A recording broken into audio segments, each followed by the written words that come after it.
سیاسی مخالفت کے جنون میں مذہبی تقدس کی پامالی، مسجد نبوی کی زیارت کے موقع پر بعض افراد کابینہ اراکین کے خلاف نعرے بازی پر اتر آئے۔ وفاقی وزیر خارجہ سعد رفیق کہتے ہیں نفرت، تعصب اور گمراہی کی دلدل میں دھسے یہ بدقسمت دربار نبوی کے آداب بھلا بیٹھے ہیں۔ 27 رمضان کی مقدس شب اس ویڈیو کو تنزیہ یا فخریہ پوسٹ کرنے والے بھی یقیناً اس گناہ عظیم میں برابر کے حصے دار ہیں۔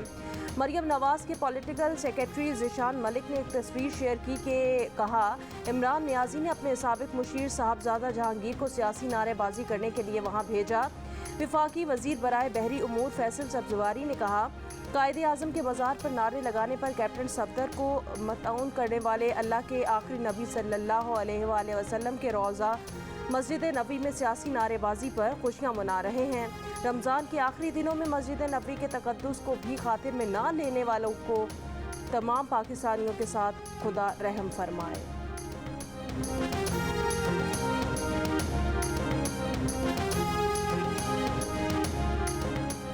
وفاقی وزیر اطلاعات مریم اورنگزیب نے سعودی عرب میں پیش آئے واقعے پر اپنے رد عمل میں روضہ رسول صلی اللہ علیہ وآلہ وسلم کی سنہری جالیوں پر لکھی ہوئی سورہ الحجرات کی آیت سوشل میڈیا پر پوسٹ کر دی۔ آیت میں کہا گیا اے ایمان والو اپنی آوازیں نبی کی آواز پر اونچی نہ کرو اور ان کے حضور زیادہ بلند آواز سے کوئی بات نہ کہو جیسے ایک دوسرے کے سامنے بلند آواز سے بات کرتے ہو کہ کہیں تمہارے اعمال برباد نہ ہو جائیں اور تمہیں خبر نہ ہو۔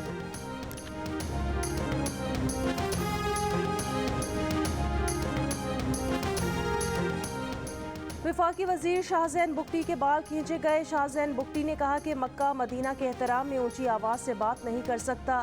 بتایا کہ مریم اورنگزیب کا تحفظ کر رہا تھا جس پر کچھ لوگوں کو برا لگ گیا۔ جس طرح پی ٹی آئی کے لوگوں نے حرم نبوی کی توہین کی ہے، جس طرح وہاں وہ چیخے ہیں اور جس طرح انہوں نے پاکستان کے وفد کی توہین کرتے ہوئے اس کی پاداش میں یہ بھی نہیں دیکھا کہ حرم کے تقدس کا تقاضا کیا ہے، کس طرح انہوں نے چیخ کر جناب رسول اللہ صلی اللہ علیہ وسلم کے حرم پاک کی توہین کی ہے، اس کی جتنی مذمت کی جائے وہ شاید کم ہے۔ روضہ رسول صلی اللہ علیہ وآلہ وسلم کی توہین قابل مذمت ہے۔ سربراہ JUIF مولانا فضل الرحمان کا مسجد نبوی کے واقعے پر شدید رد عمل، کہا حرم کے تقدس کا تقاضا تک نہیں دیکھا گیا۔ جمعۃ الوداع کے اجتماعات میں تمام مسالک کے ائمہ اور خطبہ اس عمل کی مذمت کریں۔ امت مسلمہ کو آگاہ کیا جائے کہ اسے روضہ اقدس کے توہین کے علاوہ کسی اور چیز سے تعبیر نہیں کیا جا سکتا۔ ایک سیاسی اختلاف کی بنیاد پر حرم پاک کی توہین پر احتجاج کرنا چاہیے۔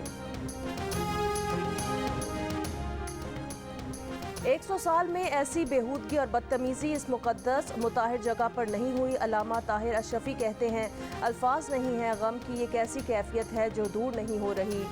آقائے دو عالم کے دربار میں حاضری کے لیے جاتے ہوئے جو شرمساری ہے وہ ناقابل بیان ہے۔ آج جمعۃ المبارک کو تمام علماء سخت احتجاج کریں پاکستان میں جنہوں نے اس تشدد کو ابھارا ہے۔ مولانا طارق جمیل نے کہا مسجد نبوی میں احتجاج کی صورت میں جو حرم شریف کی پامالی کی گئی یہ بالکل اسلام میں درست نہیں ہے، اس کی جتنی بھی مذمت کی جائے کم ہے۔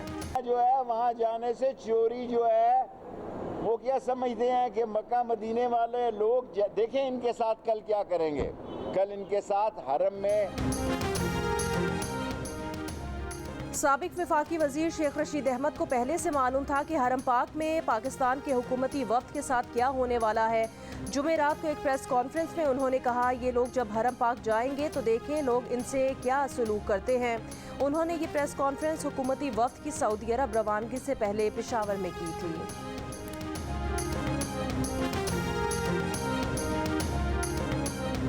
پی ٹی آئی رہنما فواد چودھری نے شرمناک ویڈیو پوسٹ کر کے واقعے پر بیان میں کہا کہ اور ابھی یہ لوگ حکومت میں ہیں، جب لوگ ان کو ایوانوں سے ٹھڈے مار کر نکالیں گے پھر یہ گھروں سے کیسے باہر نکلیں گے۔ شہباز گل نے کہا مسجد نبوی میں شہباز شریف کو دیکھ کر نعرے لگائے گئے، کہا چور کہنے پر مریم اورنگزیب صاحبہ مسکرا کر شکریہ ادا کر رہی ہیں۔ واہ کیا کانفیڈنس ہے۔ پی ٹی آئی رہنما شیریں مزاری نے کہا کہ امپورٹڈ حکومت کے کرمنلز کو مدینہ شریف میں چور کناروں کا سامنا ہوا۔ میں نے وہ ویڈیو ڈیلیٹ کر دی جس میں نامناسب الفاظ استعمال کیے گئے تھے۔ شیریں مزاری کا کہنا تھا کہ کرمنل گینگ جہاں جائے گا اسے شرمندگی اٹھانا پڑے گی۔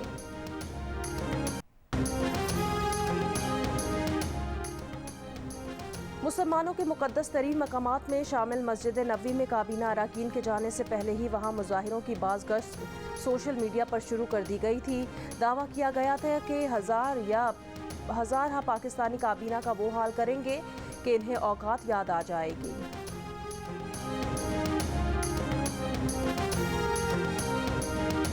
روضہ رسول پر جو کچھ ہوا وہ دیکھ کر اے اللہ میں پوری امت کی طرف سے تجھ سے معافی مانگتا ہوں۔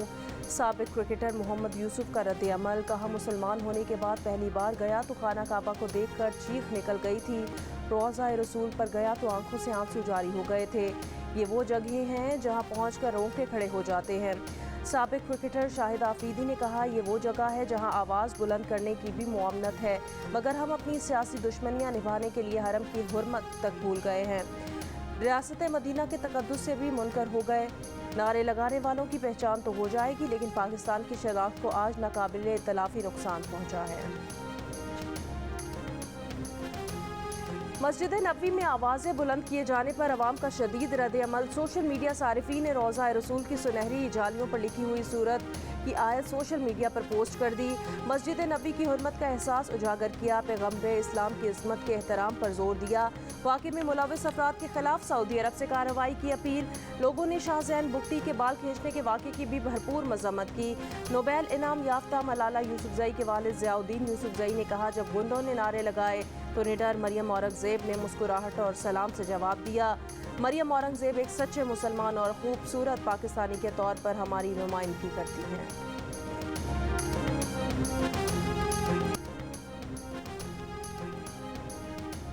سابق وزیر اعظم اور chairman P T I Imran Khan اپنے حریفوں کے خلاف عوام کو مخصوص طرز اپنانے کی راہ دکھاتے رہے ہیں۔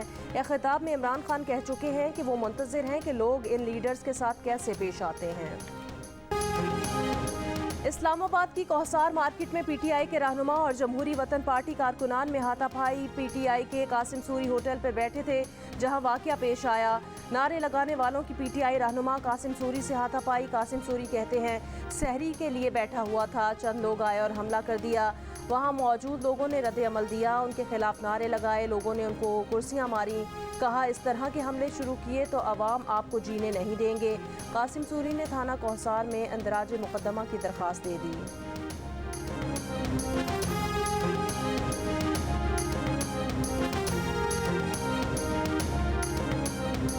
وزیر اعظم شہباز شریف کی مسجد نبوی میں پاکستانی وفد کے ہمراہ روضہ رسول پر دوبارہ حاضری، وزیر اعظم نے ریاض الجنہ میں نوافل ادا کیے، ملک کی سلامتی، ترقی، خوشحالی کے لیے دعائیں مانگی۔ وزیر اعظم کے 3 روزہ سرکاری دورے میں پاکستان کے لیے $7.5 ارب کا پیکیج زیر غور آئے گا، $4 ارب کی ادائیگیاں رواں سال کے آخر تک مؤخر کرنے اور مزید $2 ارب پاکستان کے اکاؤنٹ میں رکھوانے پر بات ہوگی۔ مؤخر ادائیگیوں پر تیل کی فراہمی 1 سے بڑھا کر $2 ارب کرنے کی درخواست کی جائے گی۔ وزیر خارجہ بلاول بھٹو زرداری، وزیر خزانہ مفتاح اسماعیل، اتحادی جماعتوں کے نمائندے اور محسن داوڑ بھی وفد کا حصہ ہیں۔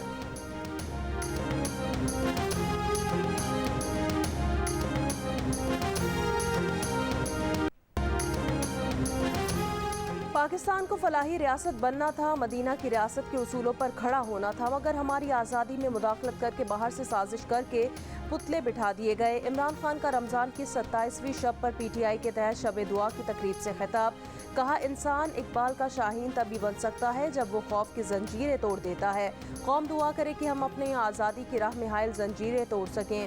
شب دعا میں مولانا طارق جمیل کا خصوصی بیان اور دعا۔